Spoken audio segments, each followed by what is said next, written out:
Gracias a Dios porque nos permite estar con ustedes nuevamente en su programa Diálogo Bíblico. Con ustedes el pastor Horacio Rodríguez, que les habla Raúl Medina. Les saludo cariñosamente con un gran abrazo, deseando que junto a su familia goce de las bendiciones de nuestro buen Padre Celestial. Si hay algo triste en las relaciones de las personas es cuando quizá algunos de nosotros nos acusan, pero nos acusan injustamente. Y tú te defiendes, pero quedó la acusación. Y más de alguien, como dice un dicho, cuando el río suena, es que piedras lleva, y esto es muy delicado. Y yo estoy pensando que la acusación que hizo Satanás no fue solo abarcó la tierra, sino el universo entero. Estoy pensando que incluso la Escritura dice que la tercera parte de los ángeles, ¿no es cierto?, se vino con él hacia la tierra. ¿Y qué pasó con el resto que quedó en el cielo, no es cierto?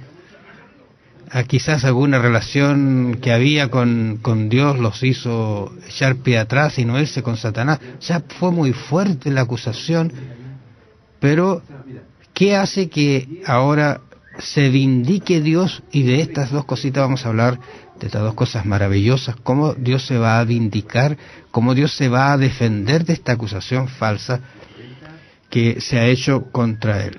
Para nosotros es muy difícil poder balancear dos cosas que son primordiales, el amor y la justicia. Fíjate, como padres, creo que en más de una oportunidad hemos cometido algún error o alguna injusticia con nuestros hijos, porque nos hemos ido hacia el lado del amor, y cuando hemos ido al lado del amor muchas veces hemos pasado por sobre la justicia, porque no pusimos las cosas como correspondía, y recordemos que eso es importante en la enseñanza.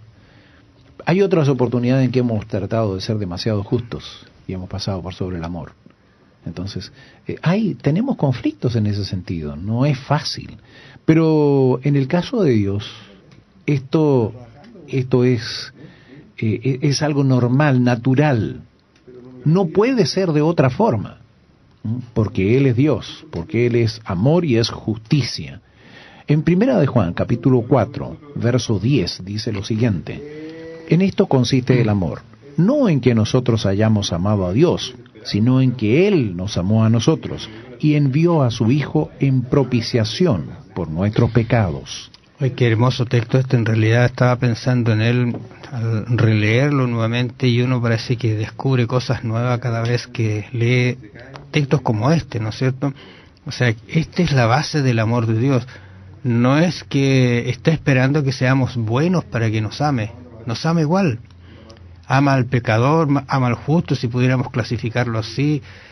Amó a Satanás tiernamente. Yo me imagino que cuando entró sus pensamientos, porque Dios es un Dios que lo sabe todo, que es difícil entrar a algunos conceptos porque se pueden entender mal, pero estoy pensando, Dios sabía este concepto de Satanás cuando empezó a urdir su pecado, su envidia, su orgullo, empezó a crecer. Yo me imagino que se acercó, me imagino que conversó con él, con los ángeles, diciendo, mira las consecuencias que van a haber, y algunos ángeles quizás pensaron, consecuencia, pecado, ¿qué será esto? Porque no se había visto nunca. Si nosotros estamos tan acostumbrados a hacer mal, nuestra tendencia es hacer mal, y entonces como que lo vamos entendiendo, aunque no tiene razón de ser. Pero aquí el amor de Dios ha estado con nosotros, y antes de que nosotros ya existiéramos, Él nos ha amado. ¿Y cómo lo demuestra? Envía a su Hijo en propiciación, dice, por nosotros, o sea, lo envía por nuestros pecados, ¿no es cierto? Muere por nuestros pecados Dios. En otras palabras, lo que dice, apacigua esta ira de Dios que venía. Apacigua. Bueno, eso es precisamente lo que hacían los antiguos, apaciguar la ira de los dioses. Entonces tenemos que tener cuidado en no entender mal esto. Otra cosa que quisiera decir es que cuando hablamos de que Dios envió a su Hijo, hay quienes también, y el enemigo se ha encargado de esto. Bueno, Él mandó a su Hijo, ¿por qué no vino Él? ¿Te fijas? Y esto se trae al plano netamente humano, ¿Te imaginas que un padre mandara a la muerte a su hijo? Esto sería injusto. Bueno, aquí tenemos que considerar que Padre, Hijo, Espíritu Santo, la divinidad, son uno, son iguales, tienen las mismas características. Cuando Cristo vino a morir en la cruz del Calvario, Él fue el que eligió morir. Mira, yo podría compararlo con, vamos a decir, con una madre. Siempre hablamos del amor, y cuando hablamos del amor, el amor de madre dice, abismo sin medida. Bueno, comparémoslo con el amor de una madre. Pienso, un hijo está muy enfermo y necesita una transfusión de sangre, y la madre es la única que tiene la sangre en ese momento, la sangre que es compatible. Y la madre pone el brazo y le dice a la enfermera ahí, saque toda la sangre, no se preocupe. Ella está lista a dar su vida por su hijo. ¿Ah? Ahora, estamos hablando de un hijo, a lo mejor un hijo adolescente o un hijo ya de sus años. El hijo se ha portado mal, eso no interesa. La madre sigue amándolo igual. Ella da su vida por su hijo.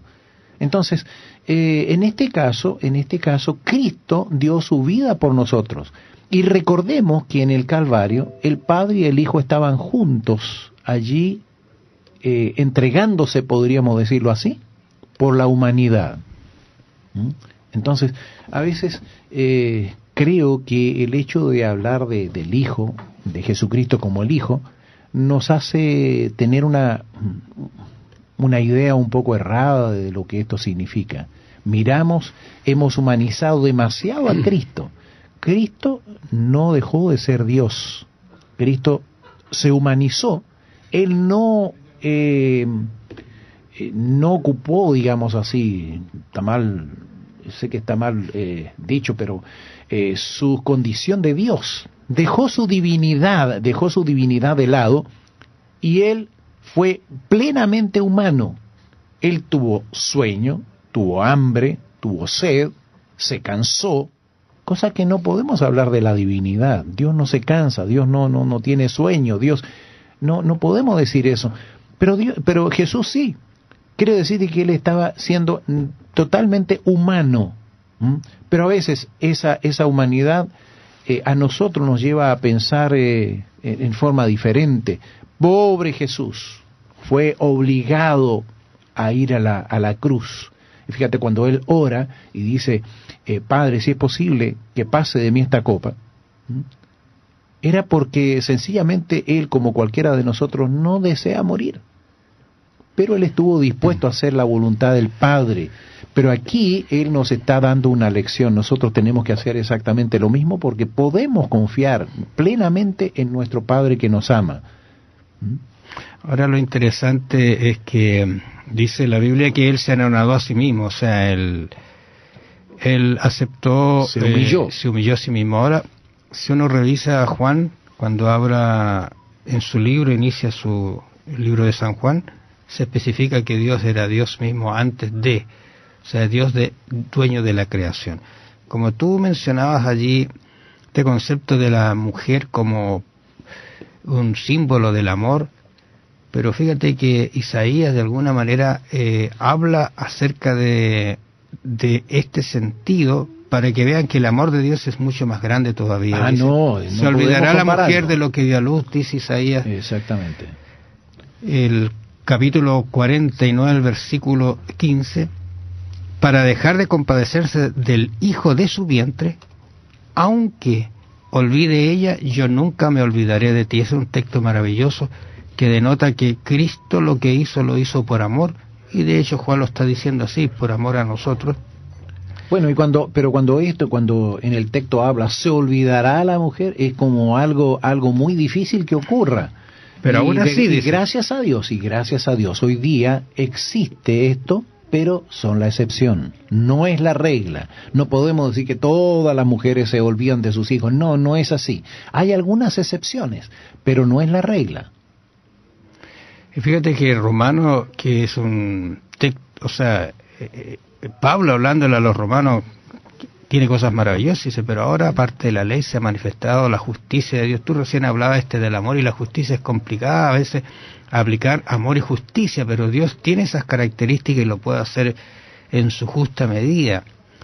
Testificada por la ley y por los profetas, la justicia de Dios por medio de la fe en Jesucristo, para todos los que creen en Él, porque no hay diferencia, por cuanto todos pecaron y están destituidos de la gloria de Dios. Pero mira lo que dice el 24, siendo justificados gratuitamente por su gracia, mediante la redención que es en Cristo Jesús. Justificados gratuitamente y redimidos en Cristo Jesús. Son expresiones maravillosas que denotan que ya empezamos a percibir claramente que la acusación, bueno, lo dejamos claro, la acusación es una acusación falsa, pero Dios, que solamente actúa con verdad y no con engaño, en la cruz se vindica como un Dios amante, un Dios que nos quiere y quiere volver a tener, o volver al Edén primitivo, ¿no es cierto?, con todos nosotros, y entregarnos también un lugar para vivir eternamente con Él. Quiere volver a hacer del universo una armonía en esta nota falsa que lamentablemente está sonando. Fíjate, las imágenes del santuario nos proporcionan el marco para la muerte de Cristo. Recordemos que Cristo murió en propiciación por nuestros pecados, y recordemos que cuando el sacerdote entraba al lugar santísimo, ahí llevaba la sangre para hacer propiciación, ahí en el propiciatorio, que era la cubierta del arca. Ahí nosotros encontramos en Romanos capítulo 3, versículo 21, dice, pero ahora, aparte de la ley, se ha manifestado la justicia de Dios, testificada por la ley y por los profetas. Y más adelante, en el verso 25, dice, a quien Dios puso por propiciación por medio de la fe en su sangre para manifestar su justicia a causa de haber pasado por alto en su paciencia los pecados pasados. Entonces, vamos a decir de que esta es una joya de la Escritura. Lo invitamos nuevamente para que usted la lea tranquilamente. Y agradecemos porque ha estado con nosotros en este día. Cristo nos ha dado su vida para que nosotros la tengamos en abundancia. Bendiciones, será hasta pronto. En el mismo momento de la crisis, cuando Satanás parecía estar a punto de triunfar, el Hijo de Dios vino como embajador de la gracia divina. ¿Qué nos dice esto acerca del carácter de Dios? Piénselo. Que el Señor le bendiga. Será hasta mañana. Y tú te defiendes, pero quedó la acusación. Y más de alguien, como dice un dicho, cuando el río suena, es que piedras lleva, y esto es muy delicado. Y yo estoy pensando, ¿qué pasó con el resto que quedó en el cielo, no es cierto? Quizás alguna relación que había con Dios los hizo echar pie atrás y no irse con Satanás. O sea, fue muy fuerte la acusación, pero ¿qué hace? Gracias a Dios porque nos permite estar con ustedes nuevamente en su programa Diálogo Bíblico. Con ustedes el pastor Horacio Rodríguez, que les habla Raúl Medina. Les saludo cariñosamente con un gran abrazo, deseando que la acusación que hizo Satanás no fue solo abarcó la tierra, sino el universo entero. Estoy pensando que incluso la Escritura dice que la tercera parte de los ángeles, ¿no es cierto?, se vino con él hacia la tierra. Y que junto a su familia goce de las bendiciones de nuestro buen Padre Celestial. Si hay algo triste en las relaciones de las personas es cuando quizá algunos de nosotros nos acusan, pero nos acusan injustamente.